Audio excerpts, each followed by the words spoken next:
मला सांगितलं खरं बाबा आपल्याला तिकीट मिळेल का? मला त्याची काही शंका घेऊ नका.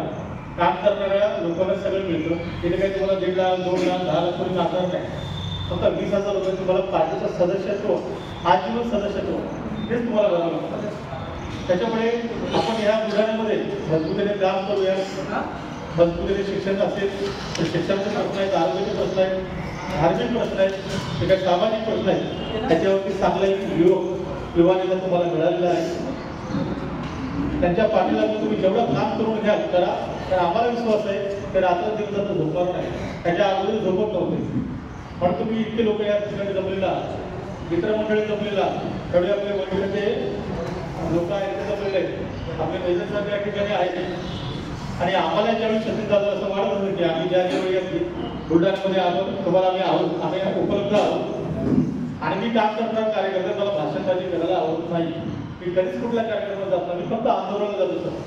मला आंदोलन करायला बोलवा, कोणाची गाडी फोडायची, कुठे कार्यालयामध्ये घुसायचे, कोणाच्या कानाखाली करायचे, कुठल्या योजनेमध्ये धावपळ करायचे, मी आजपर्यंत तिथे धावलेलो आहे.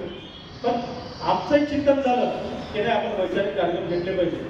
म्हणून जैविक एकता परिषद ह्याचं नियोजन आम्ही केलं. आणि बरोबर त्यावेळी आम्हाला सचिन दादा भेटले आणि पहिला कार्यक्रम इथे झाला. त्याच्यानंतर तुमचा आभार आहे, धन्यवाद करतो. बोलण्यासारखं खूप आहे, परंतु अध्याय तर तुम्हाला बोलायला आणलं पाहिजे. त्यातून जीवनाची पण या ठिकाणी व्यवस्था केली. परंतु या ठिकाणी भीम आर्मीचे जेवढे पदाधिकारी आहेत किंवा ज्या लोकांना भीम आर्मीमध्ये सहभाग घ्यायचा आहे, काम करायचं आहे, पूर्ण जेवण झाल्यानंतर त्या लोकांनी इथे थांबा. कोणी जाऊ नका. पुढे असं म्हणू नका की आम्ही तुम्हाला भेटलो नाही, आम्ही तुमचं म्हणणं ऐकलं नाही. जे काही प्रश्न असतील आपण एकत्र बसून त्या बुलढाण्याच्या जिल्ह्यावरती चर्चा करायचे, चिंतन करायचे. आणि दुसरी गोष्ट खरंच या ठिकाणी सचिन दादा तुम्हाला आमदार करत असेल, आजूबाजूला चर्चा होईल. चर्चा घडवा, नाक्यावर चर्चा घडवा, चहाच्या टपरीवरती चर्चा घडवा. आज मिटिंग झाली त्या ठिकाणी सतीश दादा हे आमदारकी लढणार हे लोकांना आवर्जून सांगा. तुम्ही सोशल मीडियावर आज इथून गेल्यानंतर लिहा आज असा कार्यक्रम होता आणि एक चांगला व्यक्ती आपल्याला मिळालेला आहे अमुक अमुक विधानसभेमधून आणि आपण सर्वांनी त्यांना मतदान देण्याचं काम करा. सोशल मीडियावर जा, इंस्टाग्रामवर जा, ट्विटरवर जा.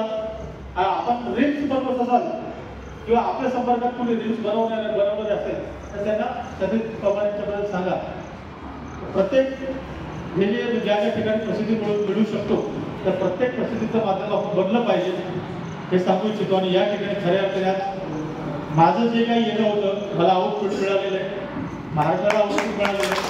त्या भावाचे लोक माझ्या परिचयाचे झाले, मी तुमच्या परिचयाचे झालो आणि प्रत्येक वेळी मला या बुलढाण्यामध्ये येण्याची संधी आपण सर्व द्या ही अपेक्षा करतो. आणि या ठिकाणी 2 शब्द थांबवतो. जय